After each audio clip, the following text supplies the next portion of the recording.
नमस्कार. ऊस उत्पादक शेतकऱ्यांच्या मनात एक प्रश्न कायम असतो. तो म्हणजे ऊस लावायचा तरी कधी? कारण योग्य वेळ साधली ना की उत्पादन वाढतं, पण हीच वेळ चुकली तर मोठा फटका बसू शकतो. तर आज आपण याच विषयावर बोलणार आहोत की ऊस लागवडीसाठी योग्य काळ नेमका कोणता. चला, मग थेट मुद्द्यालाच हात घालूया. ऊस लागवडीसाठी सगळ्यात बेस्ट हंगाम कोणता?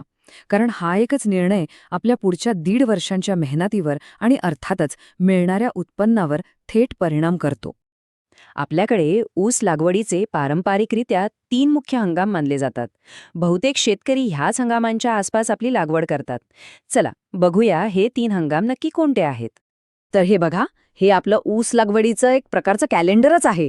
सगळ्यात आधी येतो अडसाली, जो जून ते ऑगस्ट महिन्यात असतो. त्यानंतर येतो पूर्व हंगामी, म्हणजे सप्टेंबर ते नोव्हेंबर. आणि तिसरा आहे सुरू हंगाम, जो डिसेंबर ते फेब्रुवारी या काळात असतो. हे 3 मुख्य आणि सगळ्यांना माहीत असलेले टप्पे आहेत. आता येतोय सगळ्यात महत्वाच्या भागाकडे, म्हणजे वेळेचं गणित आणि उत्पन्न. आपण जो हंगाम निवडतो त्याचा पिकाच्या कालावधीवर आणि आपल्याला मिळणाऱ्या टनेजवर कसा थेट परिणाम होतो हे आता समजून घेऊया. एक गोष्ट मात्र पक्की लक्षात ठेवा की ऊस तुम्ही कोणत्याही हंगामात लावा, पण रोप लागल्यापासून पहिली कांडी तयार व्हायला साधारणपणे 2.5 ते 3 महिन्यांचा वेळ लागतो. पिकाची खरी वाढ खरं तर त्यानंतरच सुरू होते. आता जरा हे आकडे बघा. यातला फरक बघितला ना की डोळेच उघडतील. अडसाली ऊसाला मिळतात तब्बल 18 महिने, म्हणजे वाढीसाठी पूर्ण 15 महिने. आणि म्हणूनच त्याचं उत्पन्न थेट 120 ते 160 टनांपर्यंत जातं. त्याच्या विरुद्ध पूर्व हंगामी ऊसाला वाढीसाठी मिळतात 12 महिने आणि उत्पन्न येतं 80 ते 100 टन. आणि सुरू हंगामात तर वाढीसाठी फक्त 9 महिने हातात असतात, ज्यामुळे उत्पन्न 60 ते 80 टनांवरच थांबतं. म्हणजे गोष्ट अगदी सरळ आहे. जितका जास्त वेळ ऊस शेतात, तितकं जास्त टनेज. आणि म्हणूनच म्हणतात की अडसाली लागवड सगळ्यात जास्त उत्पादन देते. कारण काय? तर त्याला मिळणारे पूर्ण 18 महिने. या काळात पिकाला 2 पावसाळे आणि 2 हिवाळे मिळतात, जे त्याच्या वाढीसाठी एकदम पोषक वातावरण तयार करतात. यामुळेच टनेज वाढण्याची शक्यता सर्वात जास्त असते. बरं, हे झालं पारंपरिक हंगामांचं. पण समजा याच्या बाहेर जाऊन म्हणजे फेब्रुवारी नंतर लागवड केली तर? अनेक तज्ज्ञ याबद्दल एक मोठा इशारा देतात. चला बघूया तो धोका नेमका आहे तरी काय. जे जुने जाणते शेतकरी आहेत ना, त्यांचं तर एकच म्हणणं आहे. ते सांगतात, ऊस लावायचा तर 1 जून ते 15 फेब्रुवारीच्या आत लावा. त्यानंतर लावला तर तोटाच होतो. पण ह्यामागे नक्की शास्त्रीय कारण काय आहे? आणि यामागे एक मोठं वैज्ञानिक कारण आहे. ते म्हणजे तापमान. फेब्रुवारीनंतर काय होतं तर तापमान 40 डिग्री सेल्सिअसच्या वर जायला लागतं. आणि ही जी प्रचंड उष्णता आहे ती कोवळ्या ऊसासाठी खूप हानिकारक ठरते.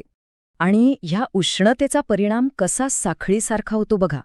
पहिलं, अतिउष्णतेमुळं जमिनीतला कोंबच सडून जातो. आणि जो काही वाचतो त्याला खोडकिडा लागतो. मग या किडीच्या नियंत्रणासाठी फवारणी आणि खतांचा खर्च वाढतो. आणि शेवटी एवढं सगळं करूनही ऊसाचं वजनच भरत नाही, ज्यामुळे फक्त नुकसानच पदरी पडतं.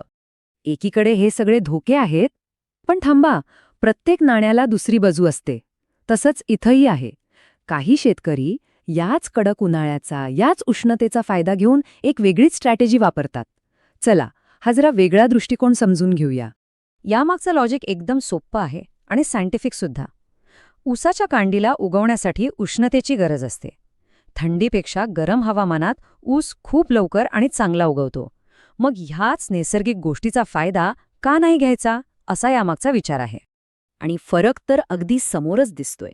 थंडीमध्ये जिथे ऊस उगवायला खूप वेळ लागतो आणि उगवण क्षमता पण 70-80% असते, तिथे मार्च-एप्रिलच्या उष्णतेत काय होतं बघा.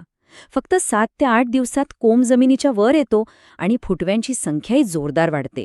म्हणजे पिकाची सुरुवातच एकदम दणक्यात होते. हा खूप मोठा फायदा आहे. पण एक मिनिट, इथे एक गोष्ट समजून घेणं खूप महत्वाचं आहे.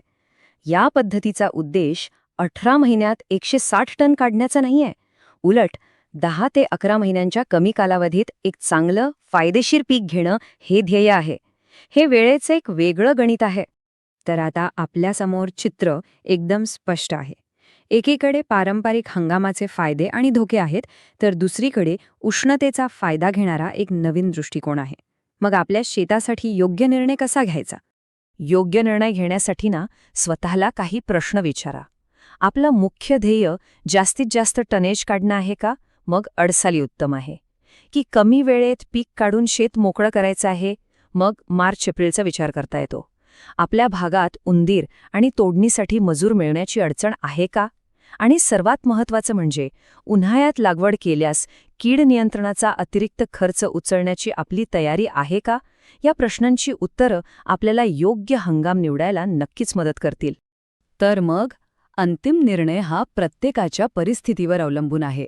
आपल्या शेतीची गरज काय आहे, आपली पाण्याची सोय कशी आहे आणि आपलं ध्येय काय आहे यावर नीट विचार करा.